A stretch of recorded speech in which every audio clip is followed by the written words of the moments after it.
Assalamualaikum warahmatullahi wabarakatuh. Perkenalkan, nama saya Andi Ikram. Saya lahir di Bontang tanggal 26 Agustus 2003. Saya adalah salah satu mahasiswa dari Universitas Widyagama Mahakam Samarinda, Fakultas Ekonomi, Program Studi Manajemen. Di sini saya akan menjelaskan tentang dampak dan penyebab dari pencemaran tanah atau polusi tanah. Berikut adalah penjelasan dari saya. Sebelum kita masuk pada materi pencemaran tentang tanah, yang pertama kita harus mengetahui apa itu ekonomi lingkungan. Ekonomi lingkungan atau ilmu ekonomi lingkungan adalah ilmu yang mempelajari perilaku atau kegiatan manusia dalam memanfaatkan sumber daya alam lingkungan hidup. Dalam ekonomi lingkungan, sumber daya alam dan lingkungan dipelajari dan diperhatikan serta ditingkatkan penggunaannya dengan tujuan pemakaian dalam jangka panjang atau berkelanjutan. Selanjutnya kita masuk pada materi kita. Apa sih polusi tanah itu? Polusi tanah adalah masalah serius yang berdampak pada manusia, hewan, tumbuhan, dan bumi. Perubahan buruk pada lingkungan karena pencemaran tanah menimbulkan masalah yang jauh lebih besar daripada yang terlihat.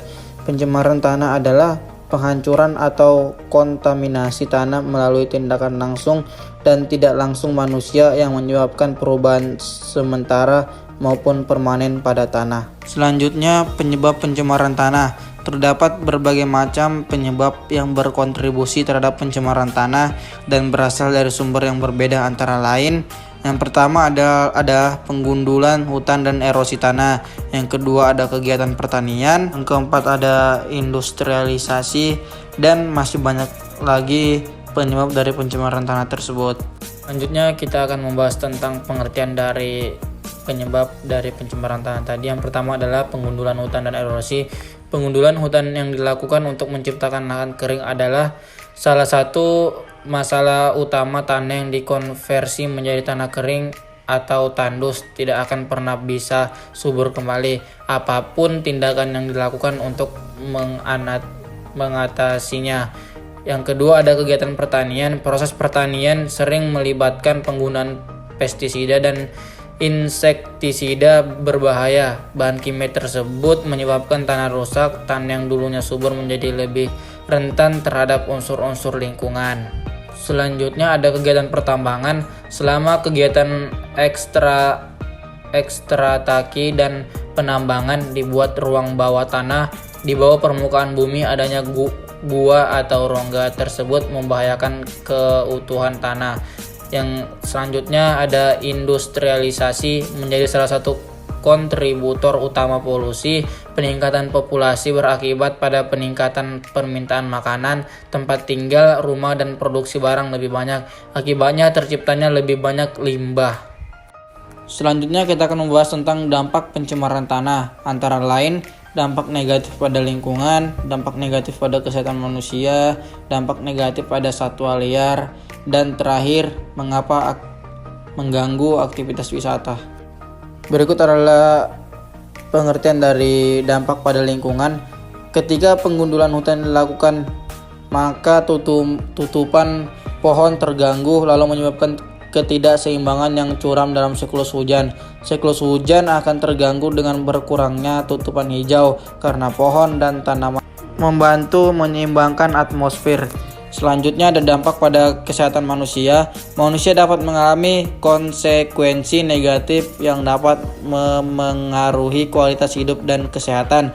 Bahkan kimia beracun mencapai tubuh manusia melalui bahan makanan biak ditanam di tanah yang tercemar. Selanjutnya dampak pada satwa liar. Mengganggu keharmonisan tanah berarti mengganggu habitat hewan-hewan dan tanaman yang menyebabkan makhluk hidup nyaris punah. Tanah yang tercemar mengakibatkan hewan terpaksa mencari wilayah baru untuk mencari makan dan tempat berlindung. Selanjutnya ada mengganggu aktivitas wisata. Sebuah daerah akan kehilangan daya tarik apabila pembuangan sampah tidak dikelola dengan baik. Berikut ini adalah contoh dari dampak dari pencemaran tanah atau polusi tanah. Pemirsa, persoalan sampah ternyata masih saja menjadi polemik di Indonesia, khususnya di ibu kota Jakarta. Selain sampah rumah tangga, sampah plastik yang paling serius mendapatkan perhatian. Ya benar, sampah plastik ini terus meningkat setiap tahunnya. Diharapkan pemerintah bisa menemukan solusi untuk mengurangi produksi sampah tersebut.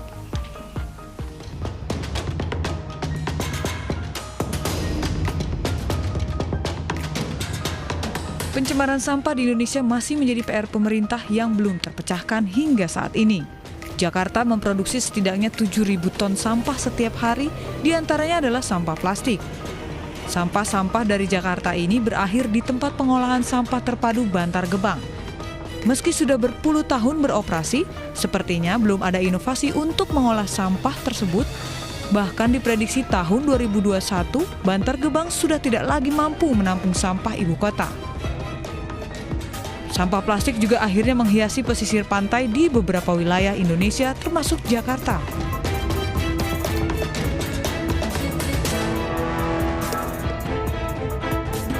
Menurut The World Economic Forum tahun 2015 menyebutkan, produksi plastik secara global setiap tahunnya sebesar 440 juta ton. Sementara produksi botol plastik sebanyak 161 juta ton setiap tahunnya. Produksi dan konsumsi plastik meningkat 3,8% per tahun. 79% sampah berakhir di tempat pembuangan sungai dan laut. Ada sekitar 47 hingga 12,7 ton sampah plastik mengalir di lautan setiap tahun. Sementara hanya 9% sampah plastik yang didaur ulang dan 12% yang dibakar. Jumlah tersebut di atas juga termasuk sumbangan sampah plastik dari Kota Jakarta. Melihat perkembangan soal sampah plastik ini, diharapkan pemerintah harus mempercepat perbaikan pengolahannya. Tim Liputan iNews melaporkan. Selanjutnya ada solusi pencemaran tanah. Untuk mengurangi pencemaran tanah antara lain, membuat orang sadar akan konsep reduce atau mengurangi, reuse gunakan kembali, dan recycle daur ulang. Mengurangi penggunaan pestisida dan pupuk dalam kegiatan pertanian. Selanjutnya ada buang sampah dengan benar. Terus lakukan berkebun organik dan makanlah organik tanpa menggunakan pestisida.